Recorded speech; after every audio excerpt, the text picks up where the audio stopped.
Hi, I am back with another really short little video. Today I want to talk about emotions.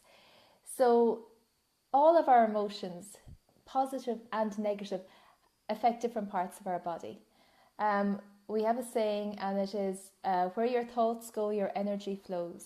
And this seems like a really bizarre concept, but everything that comes into our mind has to be processed through our body. And our body will do that. But when things get stuck, when we're not clearing old grievances or grief or whatever, then we develop symptoms in our bodies. So the one area that I'm actually going to talk about today, or the one organ, is our liver. And in the next few days, I will talk about kidneys and the stomach as well, because they all deal with different emotions. So the liver deals with anger, frustration, annoyance. And when we are annoyed, it has an effect directly on our liver. Very often it heats up the liver, and this is Chinese medicine. And when parts of our body heat up, that causes pain, inflammation, and other symptoms. So some of the physical symptoms that you can get after you've been really annoyed or angry are headaches, joint pain, indigestion. So just have a think about how you're feeling the next time you get sick.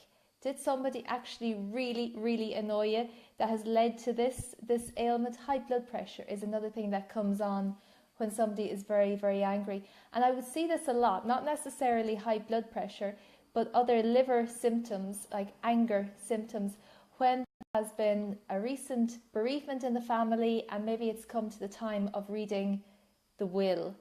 And people get very agitated about that, especially if they feel they didn't get what they deserve. So it puts pressure on the liver, and people often come with their liver function tests to me, and they're all over the place. They're off the scale. So at the weekend, I got very annoyed about something, really cross about something, and I woke up the next day and I had pain going down here, and I had a headache, and I felt awful, and I thought it was a sinus infection or something like that.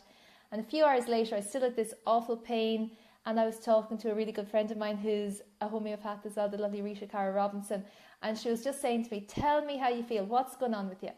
And I said, well, I've got the pain here and I have this headache. And I said, the pain is so intense, it's going right down into the roots of my teeth. And as soon as I said that, it just clicked. I was like, oh my God, that's liver stuff. I'm just really annoyed. I'm really angry. So I pulled out my little kit and I took the remedy Staphysagria. And Staphysagria is not generally a remedy for sinus, but it is a remedy for anger. Anger that's been held in, hasn't been expressed. It's just all internalized. And lo and behold, in about an hour, my so-called sinus infection was gone completely. So that's just a really quick example of how an emotion that I didn't even know was there really, how it played out in my body within hours, and how easily it was to get rid of it once I realized what it was. So that's today's little quick remedy, a little quick tip. It was E for emotions, and I'll be back tomorrow with the letter F. So please do like and share the page if you find the videos helpful. All right, bye-bye.